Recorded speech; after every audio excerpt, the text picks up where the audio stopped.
Qui parmi vos youtubeurs préférés a été élu Mister YouTuber Foot?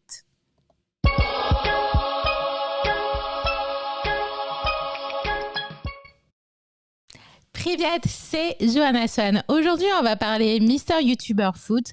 C'est un petit guide, un petit jeu qui s'est passé lors de mes lives. Je vous avais promis que j'allais faire une vidéo vous annonçant les gagnants. Chose promis, c'est chose due. Et oui, voici les 20, entre guillemets, pseudo-finalistes de ce concours. Il y en avait 28 au total, donc j'en ai récupéré 20. Et on va voir ensemble un petit peu le classement justement de ces youtubeurs que vous avez choisis. Et je vais vous expliquer comment j'ai procédé pour justement qu'il n'y ait pas trop de soucis en termes d'équité. Vous doutez bien que tout le monde n'a pas réussi, enfin tout le monde n'a pas eu le même nombre de votants, ça n'a pas été mis exactement à la même date puisque c'était présent dans l'onglet communauté. Donc je me suis basée sur un calcul ayant le nombre de votants pour un peu plus d'équité, bien sûr, parce que ici on fait les choses correctement. Donc voilà un petit peu comment j'ai procédé. J'ai voulu absolument vous montrer en fait que c'est pas parce que quelqu'un a un pourcentage beaucoup plus élevé d'une tranche en fait entre 9 et 10 par exemple qui va être gagnant. Le beau fixe, il a beau avoir 40% de votes favorables entre 9 et 10%, et que tandis que les débriefs d'Abou avaient 35% entre 0 et 2, on aurait pu penser justement que le beau fixe a un meilleur classement que les débriefs d'Abou, mais ce n'est pas du tout le cas. Où on aurait pu regarder justement entre les 9 et 10, ce qui s'est passé entre 9 et 10 sur 10, qui c'est qui a eu le meilleur classement. On voit que les débriefs d'Abou, il n'y en avait que 26. Et c'est là, en fait, c'est un petit peu ça, où je me suis dit, il y a un problème. Donc, j'ai voulu prendre en compte le nombre de votants, justement parce que c'est la note maximale qu'ils peuvent avoir en termes des points. Donc, c'est divisé par le nombre de votants avec la note maximale. Donc, du coup, par exemple, s'il y a 400... enfin, par exemple, s'il y a 43 votants, la note maximum, c'est 430. Et s'il y a 31 votants, la note maximum, c'est 310. Donc, j'ai fait ce classement avec, bien sûr, les nombres de points au final.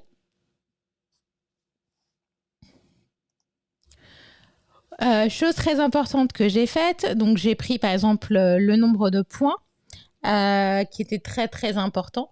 Et par exemple, s'il y a une note entre 0 et 2, donc j'ai pris la moyenne, donc c'est 1, puis 3 et 4, j'ai pris la moyenne 3,5, 5 et 6, j'ai pris la moyenne 5,5, 7 et 8, j'ai pris la moyenne 7,5, 9 et 10, j'ai pris la moyenne 9,5, par le nombre de pourcentages, donc c'est le nombre de fois que... Enfin, c'est un nombre de points, en fait. C'est-à-dire la force, justement, de ces notes qu'il y a eu. Donc, par exemple... pour le beau fixe, c'était 40 fois 9,5, donc 380. Et pour Abou, c'est 26 fois 9,5, ça fait 247. Donc, ça me donne un total qui est pas présent ici. Et ensuite, qui est divisé, bien sûr, par la note maximum qu'il puisse avoir pour que ce soit un petit peu plus sympathique pour la comparaison. Donc du coup, c'est pour ça que les débriefs d'Abou, selon mon calcul, a une meilleure note, parce qu'il suffit de regarder la répartition. Parce que si on regarde un petit peu en détail, entre 5 et 6, les débriefs d'Abou a un peu plus de pourcentage que le beau fixe. Et il a un petit peu moins de pourcentage, entre 3 et 4, que le beau fixe également. Donc, c'est différents paramètres à prendre en compte en termes de points. Et c'est pour ça que la note finale des débriefs d'Abou peut être un peu plus importante aussi, parce que c'est aussi affecté par le nombre de votants. Donc voilà, ça c'est le système que j'ai utilisé. Il peut plaire à tout le monde comme il peut ne pas plaire à tout le monde. C'est ce qui donne justement ces résultats. Et j'ai essayé vraiment d'être la plus juste possible. Donc voilà, pour moi, c'est très, très, très important. Alors, je vais pas vous faire patienter un petit peu plus longtemps. Donc, si vous voulez bien sûr avoir le classement des top 20, donc en 11e position, on a Alex De Castro. En 12e, nous avons Thomas Parle Foot. 13e, nous avons Francky Franck. En 14e, nous avons le stratège. En 15e position, nous avons le beau fixe. En 16e, nous avons Lobito. Du 7e, nous avons Sabri Parisien ou rien. 18e, Hakim Pas Possible. 19e, à Raf Football. Et 20e, nous avons AZ Story.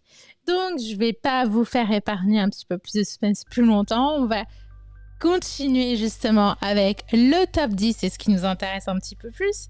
C'est afin de savoir qui sera l'heureux gagnant. On va dire ça comme ça. Donc, en 10e position, on a Igor qui a une chaîne sur le Paris Saint-Germain, justement en espagnol. D'où son surnom, Igor Latino Paris Saint-Germain. Ensuite, nous avons en 9e position Romain Parle du PSG. Il y a pas mal de Paris Saint-Germain, je ne sais pas pourquoi. Peut-être que les Parisiens ont voté pour leur Parisien préféré. En 8e position, c'est les débriefs d'Abou. En 7e position, c'est Seis Panam. En 6e position, sachant que Seis et 6e position, c'est Parisien 88, sachant que Seis et Parisien 88, ils ont vraiment été très très très proches. Justement, en termes de score, ça s'est joué à milli près. En 5e position, c'est les Outsiders avec Stan, qui supporte l'équipe d'Arsenal et de Marseille. Donc, du coup, on n'est plus dans la team parisien. En 4e position, c'est les vidéos de Riles qui supportent le Real de Madrid. En 3e position, notre cher Sodred, celui qui a importé le principe des matchs commentés justement en France. Alors lui, bien sûr, n'a aucune équipe vraiment type, il supporte vraiment la Ligue 1, on va dire ça comme ça, qui est en 3e position. En 2e position, nous avons le Bordelais Snackil. On a beaucoup entendu parler de lui avec tous les problèmes de Bordeaux. Et pour finir, en première position, c'est Willow, donc le Lyonnais, qui fait pas mal de débriefs et que vous avez élu justement le beau gosse, on va dire en tout cas le YouTuber en fait le plus beau selon vous, la bogossitude sur YouTube concernant le football. Félicitations à lui. Tout simplement. Moi, je ne m'attendais pas du tout à ce classement. Je vais vous dire justement le classement final. On a Willow, Snacky, Sodrel, les vidéos de Ral, les Insiders, Parisien 88, c'est Spanam, les débriefs d'Abou, Romain Parle du PSG, Igor Latino PSG, Alex De Castro, Thomas Parle Foot, Francky Foot, le Stratège, le Beau Fixe, le Guito, Sabri Parisien Rien, Hakim Pas Possible, Raf Football, AZ Story. Alors moi, je trouve ça plutôt pas mal en fait d'avoir ce classement parce que j'ai eu plus de commentaires positifs que négatifs, mais ce qui est ressorti, c'est que ça a permis à certains d'entre vous de connaître des youtubeurs football qui ne connaissaient pas, et je trouve que c'est bien de savoir qu'en fait on avait quand même pas mal de diversité justement dans le football en termes de choix, de commentaires, de matchs commentés, ou bien de débriefs. On n'est pas forcément obligé de regarder les débriefs que de son youtubeur qui supporte notre club. Par exemple, si le Paris Saint-Germain joue contre une autre équipe, on va regarder peut-être que si je joue contre Monaco, on va regarder peut-être un youtubeur qui est pour l'équipe de Monaco, et avoir justement un point de vue différent, externe, et je trouve ça très intéressant. Donc voilà un petit peu mon avis sur justement cette première session. Je ne sais pas si on en aura d'autres, si je vais remettre ça, si je vais faire un nouveau classement, je ne sais pas, mais C'était un délire lors d'un live. Je mettrai le lien en description pour les curieux qui veulent savoir comment ça s'est lancé. Je suis vraiment surprise du choix par rapport aux tendances qui étaient au début. Merci à tous ceux qui ont voté, qui ont participé et ceux qui trouvent que c'était peut-être pas très respectueux parce que certains sont mariés, etc. J'ai pas du tout pris ça en compte parce que je connais la situation personnelle de certains de ces youtubeurs.